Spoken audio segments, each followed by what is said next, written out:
A young man named Ethan lived a quiet life in a small cottage with his elderly mother.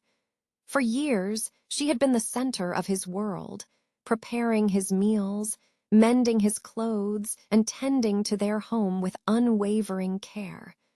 Her love was the steady rhythm of his life, but that rhythm was about to change. Ethan got married. His new wife, Isabella, was as beautiful as a summer rose, and Ethan was completely captivated by her. She came to live with them in the small cottage, and soon the once peaceful home became a house of silent tensions. One evening, Ethan returned home, weary from a long day's labor in the fields. "Isabella," he called out, his voice tired. "I'm exhausted. Could you bring me some water to wash up?" A stony silence met his call. He waited a moment, then called again, a little louder. "Isabella, my love, I'm starving. Where is our dinner?" Again, only silence answered. A surge of frustration and anger rose in Ethan. He strode into their room and found Isabella sitting on the bed, her face streaked with tears. "What is wrong with you?" he demanded. "Why won't you answer me?" "It's your mother," she sobbed, her voice trembling with resentment. "She despises me. She watches my every move, her eyes filled with disapproval. All day long I hear her muttering. 'You foolish, lazy girl,' she says. 'Why did my precious son ever marry you?' I cannot bear to live with her in this house for another day." Ethan looked at his beautiful, weeping wife, and his heart ached for her. He loved her deeply. "Please, my darling," he said softly, trying to soothe her. "Try to be patient with her. She is an old woman. Her time with us won't be forever." "Don't talk about it now. Just bring me my dinner," he pleaded. "Dinner?" Isabella scoffed, her tears turning to anger. "There is no dinner. How can I possibly cook with that old woman haunting the kitchen? Do this, do that. No, that's wrong. You've ruined it." That is all I hear all day long. "But what am I supposed to do?" Ethan asked, his voice filled with desperation. "She is my mother. This is her home. I can't just cast her out into the street." Isabella stood up, her eyes flashing.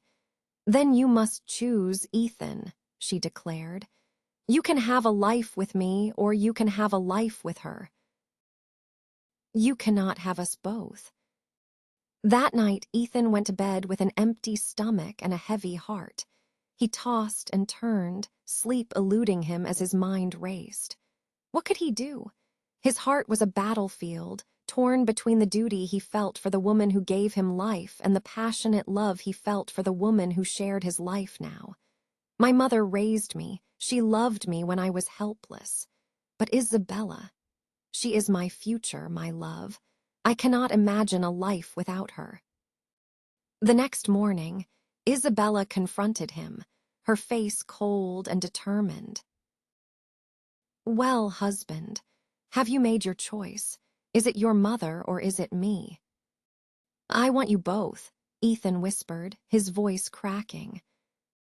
"That is not an option," she said flatly.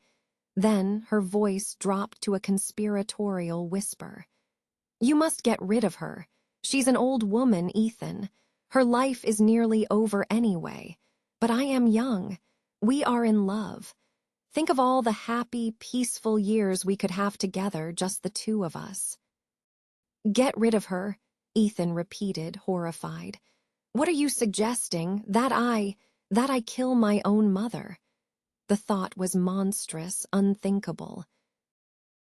He fled the house and went to work in the fields, but his mind was in turmoil. The sun beat down on him, but he felt a cold dread inside.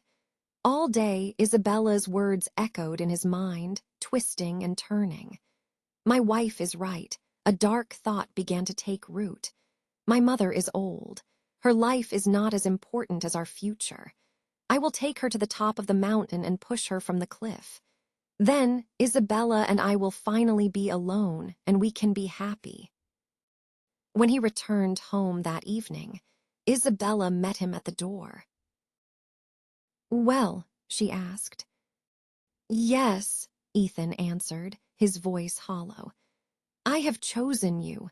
Tomorrow I will take my mother up the mountain and throw her over the cliff." Isabella's face lit up with a triumphant smile. "Oh, wonderful. Now let me bring you some water. You must be tired. I'll get you washed up." She hurried to fetch the water. "Now bring me my dinner," Ethan commanded, a strange emptiness inside him. "I'm hungry." "Of course, my love, of course," Isabella chirped. "I have cooked all of your favorite dishes. Once your mother is gone, I will make them for you every single day." The next morning, Ethan rose before the sun and gently woke his mother. "Mother," he said, avoiding her eyes, "we are going on a journey today. I am going to take you up the mountain. The air is cool and fresh up there. I think you will enjoy it." His mother looked at him, a flicker of surprise in her old eyes. "But I am old, my son," she said gently. "My legs are not strong enough to climb a mountain." "Then I will carry you," Ethan replied.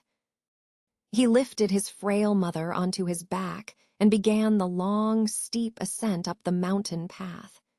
At first, his mother was cheerful, pointing out familiar trees and flowers. But as they climbed higher, Ethan remained grimly silent, and soon she too fell quiet. The path grew steeper, and the weight on his back felt heavier with every step, but it was nothing compared to the weight on his soul. They were nearing the summit, close to the edge of a high cliff. Ethan's heart pounded in his chest. This was it. Just then his mother spoke, her voice calm and quiet, yet it cut through his turmoil like a knife.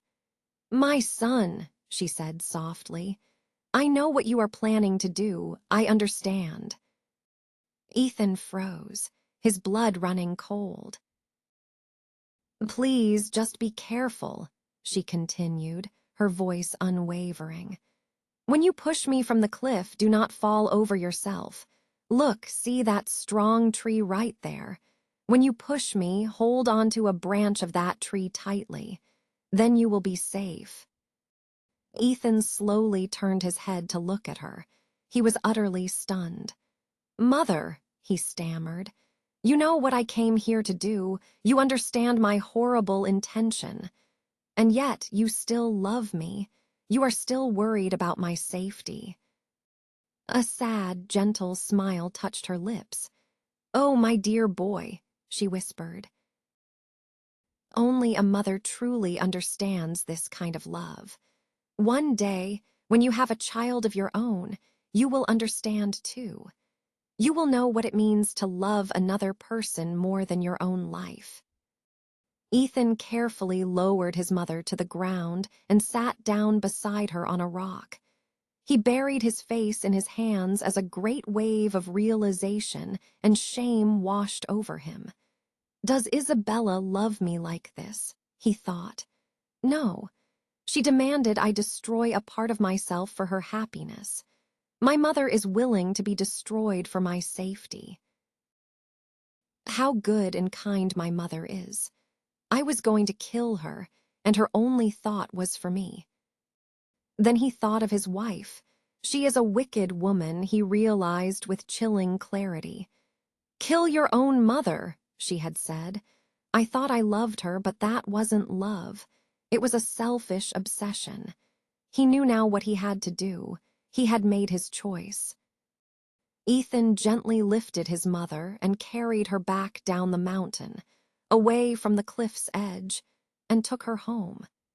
He sent Isabella away that very day, and he and his mother lived together in peace and happiness for many, many more years.